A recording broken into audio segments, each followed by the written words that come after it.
Hello guys, you are welcome to my channel. Please subscribe the channel if you don't have subscribed it. तपाईहरु सबैलाई यस च्यानलमा स्वागत गर्न चाहन्छु। यदि अहिलेसम्म सब्स्क्राइब गर्नुभएको छैन भने सब्स्क्राइब गरिदिनु होला। र यस भिडियो मार्फत म तपाईहरुलाई हिजो हामीले क्रिएट गरेको जुन यो भन्दा अघिल्लो फाइलमा प्रोग्राममा हामीले क्रिएट गरेका छौं नयाँ फाइल आउटपुट मोडबाट, त्यसैमा त्यही डेटाबेस फाइलमा मोर रेकर्ड्सलाई एड गर्ने प्रोग्राम गरेर देखाउने छु। कसरी एपेन्डमेन्टबाट गर्न सकिन्छ तपाईहरुलाई एक्जाममा आउँछ। Already created file, write a program to create add more records in the same file भनेर आउँछ। त्यो खालको क्वेशनलाई हामीले यसरी गर्न सक्छौं।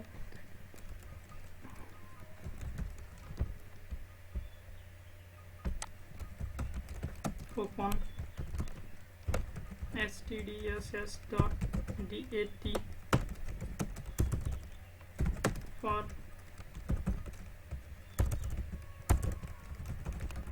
append as soft1 cls input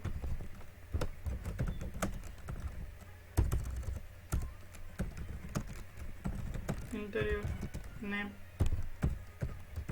and dollar input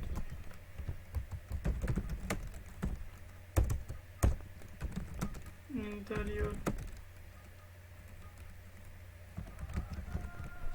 class C input enter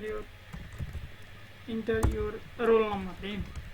हामीलाई roll number चाहिएको छ, so that roll number are variable and input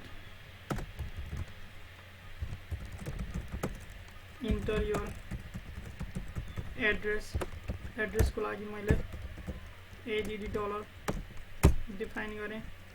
त्यसपछि write statement soft1 comma and dollar comma c comma r comma add dollar। त्यसपछि close soft1 file नम्बरलाई close गर्नुस्, end गर्नुस्। Okay, अब यसलाई कम्पाइल गरौँ। सब class 10 roll number 1 address pkr। Okay, thank you. अब यसलाई हामी यहाँ फर लुप युज गर्छौं। क्वेशनमा तपाईहरुलाई specific add more 10 records 5 records भन्यो भने for p equals to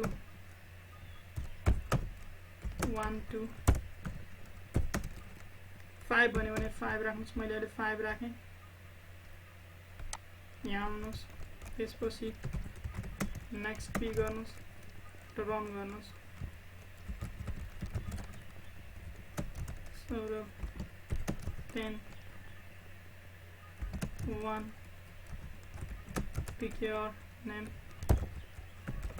snap 10 roll number 2 pkr name barsat class 10 roll number 1 address bagmara name Smithy class 10 1 was sorry. Okay, no problem. Roll number 1 address pkr name Susan class 10 roll number 3 address pkr। Okay, अब यो चाहिँ for लुपबाट तपाईहरुले specific number of रेकर्ड्सलाई add गर्न सक्नुहुन्छ भने अब यसैमा तपाईहरु फेरि गोटो स्टेटमेन्ट युज गर्न सक्नुहुन्छ। गोटो को लागि माथि टप लेख्नुस्, तल आउनुस्।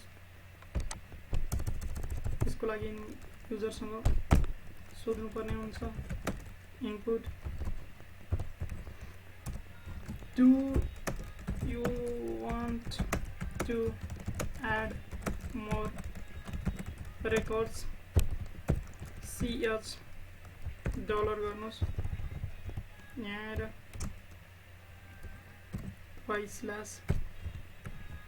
यान गर्नुस्। तल आइसकेपछि मैं यहाँ कहाँ मतलब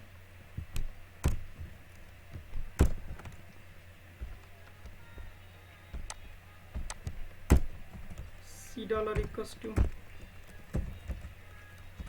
UK's dollar of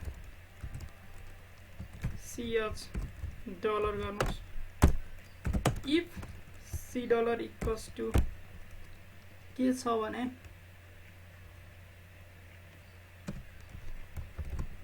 capital Y छ भने then go to टप गर्नुहोस् मैले कम्पाइल गरेँ सरी इन्डिफ चाहियो यहाँ इन्डिफ compile enter your name as Susan class 10 roll number 1 address ptr okay I want to add more records right Saurav class 10 roll number 1 address ptr no okay अब यति भइसकेपछि अब हामी do loop युज गर्छौं do loop को लागि यहाँ माथि do गर्नुस् तल आउनुस् यहाँ आएर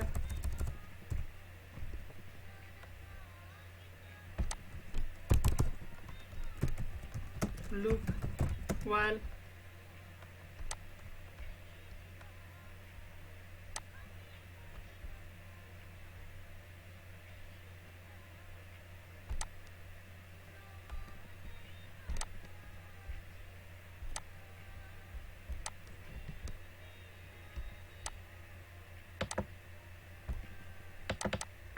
okay loop while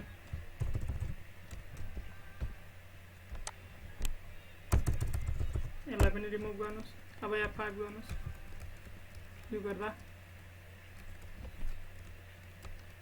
input your name enter your name लाई इनपुट गर्नुस् class 10 roll number 1 address ptr yes next one name Barsad class 10 roll number 1 address ptr no okay thank you for watching video don't forget to like comment and subscribe thank you all